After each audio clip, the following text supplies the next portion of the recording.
Saudara-saudariku yang terkasih, pada hari ini Minggu 7 September 2025, saya Romo Siga dari Gereja Katolik Santo Fransiskus Xaverius, Pacitan. Dalam nama Bapa dan Putra dan Roh Kudus. Amin. Kita bersama Bunda Gereja merayakan hari Minggu biasa ke-23. Hidup bertekun dalam doa dan terbuka pada rahmat Allah akan membantu kita menjadi pribadi yang dewasa, bijak, dan penuh kasih sayang pada sesama. Bacaan hari ini mengajarkan kepada kita tentang kebijaksanaan hidup. Dengan kebijaksanaan kita akan dapat membedakan mana yang baku, mana yang perlu. Hidup itu memang membutuhkan materi, namun toh juga harus diimbangi dengan pilihan imani. Semoga pertemuan kita ini dengan Kristus mendekatkan kita satu sama lain. Barang siapa tidak melepaskan diri dari segala miliknya, tidak dapat menjadi muridku. Mea culpa, mea culpa, mea maxima culpa. Saya berdosa, saya berdosa, saya sungguh berdosa. Semoga Allah yang Maha Kuasa mengasihani kita, mengampuni dosa kita, dan mengantar kita ke hidup yang kekal. Amin. Marilah kita berdoa.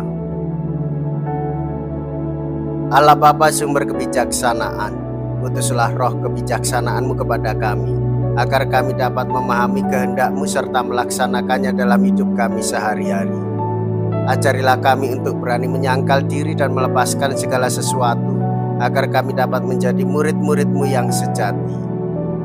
Dengan pengantaraan Yesus Kristus Putra-Mu Tuhan kami, yang hidup dan berkuasa bersama dengan Dikau dalam persatuan Roh Kudus, Allah sepanjang segala masa. Amin. Tuhan bersamamu dan bersama rohmu. Inilah Injil suci menurut Lukas. Dimuliakanlah Tuhan.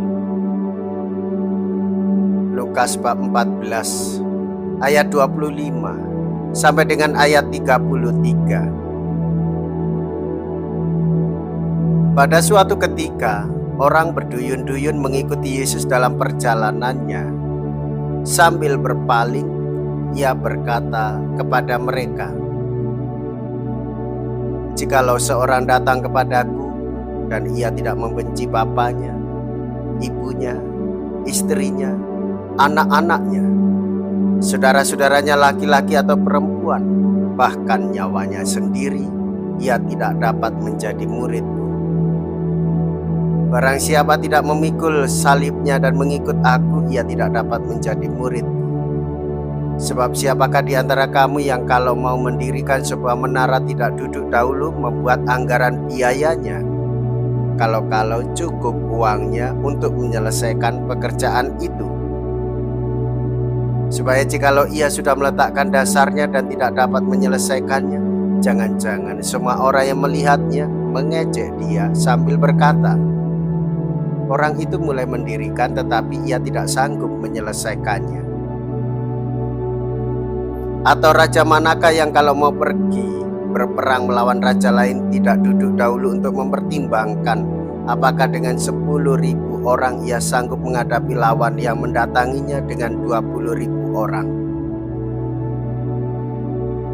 Jikalau tidak, ia akan mengirim utusan selama musuh itu masih jauh untuk menanyakan syarat-syarat perdamaian. Demikian pula lah tiap-tiap orang di antara kamu yang tidak melepaskan dirinya dari segala miliknya tidak dapat menjadi muridku." Demikianlah sabda Tuhan. Terpujilah Kristus. Saudara-saudariku yang terkasih, dalam hidup beriman hendaklah kita bijaksana. Pilihan hidup bijaksana adalah berani menjadi murid Kristus. Dalam mempersiapkan sesuatu dia ada perhitungan. Itulah kebijaksanaan hidup beriman. Sebagaimana Tuhan Yesus menggambarkan ketika orang membangun, dia harus membuat perhitungan. Dan di dalam perhitungan itu, saudara-saudariku yang terkasih, dia harus berani meninggalkan diri dari kelekatan-kelekatan hidup duniawi. Tuhan Yesus menjadi prioritas hidupnya, bukan orang tua, bukan saudara, bukan tetangga, ataupun yang lain. Mengapa demikian? Karena mengikuti Allah, kasih-Nya tidak terbatas. Ketika dia menggantungkan diri pada manusia, kasih-Nya terbatas.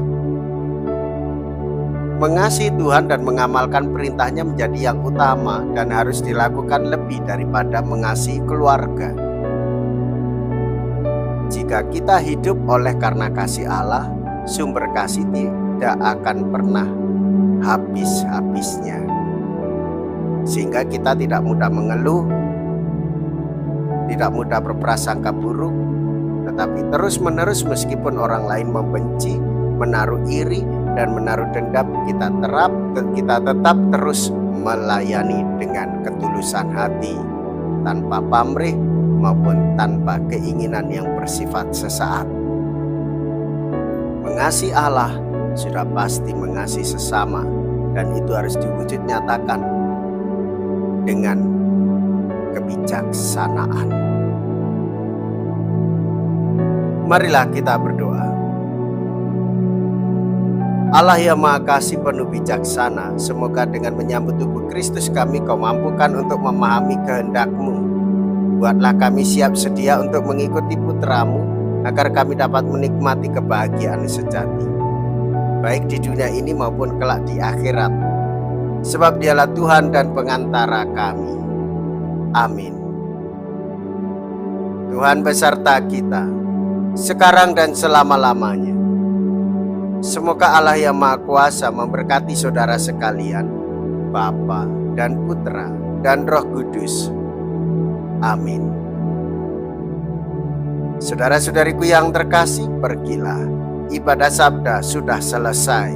Syukur kepada Allah.